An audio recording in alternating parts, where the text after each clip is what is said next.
Hello guys hi എൻ്റെ മോൻ്റെ കൈ ഇത്തിരി മുറിഞ്ഞിട്ടുണ്ട് കേട്ടോ ഗൈസ്. അത് ജസ്റ്റ് മുറിഞ്ഞിട്ടുള്ളൂ കേട്ടോ. വലിയ കെട്ടൊക്കെ എന്ന് വിചാരിച്ചിട്ട് വലിയ മുറിയാന്ന് വിചാരിക്കില്ല, ജസ്റ്റ് ഒന്ന് മുറിഞ്ഞോളൂ കേട്ടോ. അപ്പോൾ അവനത് വലിയ കാര്യമൊക്കെ എടുത്ത് വെച്ചിരിക്കുകയാണ് കേട്ടോ. അപ്പോൾ എൻ്റെ കൈ ഒന്ന് കാണിക്കടാ എന്ന് പറഞ്ഞിട്ടോ അവൻ കാണിക്കണമൊന്നുമില്ല കേട്ടോ. ആദ്യം കാണിച്ചിട്ട് പിന്നെ കൈ ബാക്കിലിട്ട് കൊണ്ടുവച്ചു.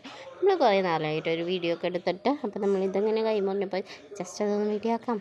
ചെറിയ മുറിവുള്ളൂ കേട്ടോ, അവൻ്റെ മുറിവൊന്നുമില്ല. അങ്ങനെ വീഡിയോ ഒക്കെ എന്ന് ചോദിച്ചാൽ അവൻ്റെ അടുത്ത് കൈ കാണിക്കടാന്ന് പറഞ്ഞില്ല. അവൻ എവിടെ കാണിക്കണത്. അപ്പോൾ നമ്മൾ കുറേ നാളായി കണ്ടിട്ടു.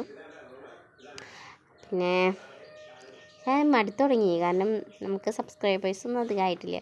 ഒരു തവണയിൽ ഒരു 55 സബ്സ്ക്രൈബേഴ്സിനെയും കൊണ്ട് തുഴഞ്ഞുകൊണ്ടിരിക്കുന്ന ഞാനാണ്. പിന്നെ അപ്പോൾ എനിക്ക് തീരെ മടിയായി. കുറേ വീഡിയോ ഇട്ടിട്ടും വലിയ കാര്യമൊന്നുമില്ല, വ്യൂവേഴ്സും കുറവായി തുടങ്ങി. അതുകൊണ്ട് തന്നെ മടി. അപ്പോൾ ഞാൻ അവൻ്റെ കൈയൊക്കെ കാണിച്ച് തുടങ്ങിയിട്ട് ഓക്കെ ടാറ്റാ ബൈ ചെയ്യൂ.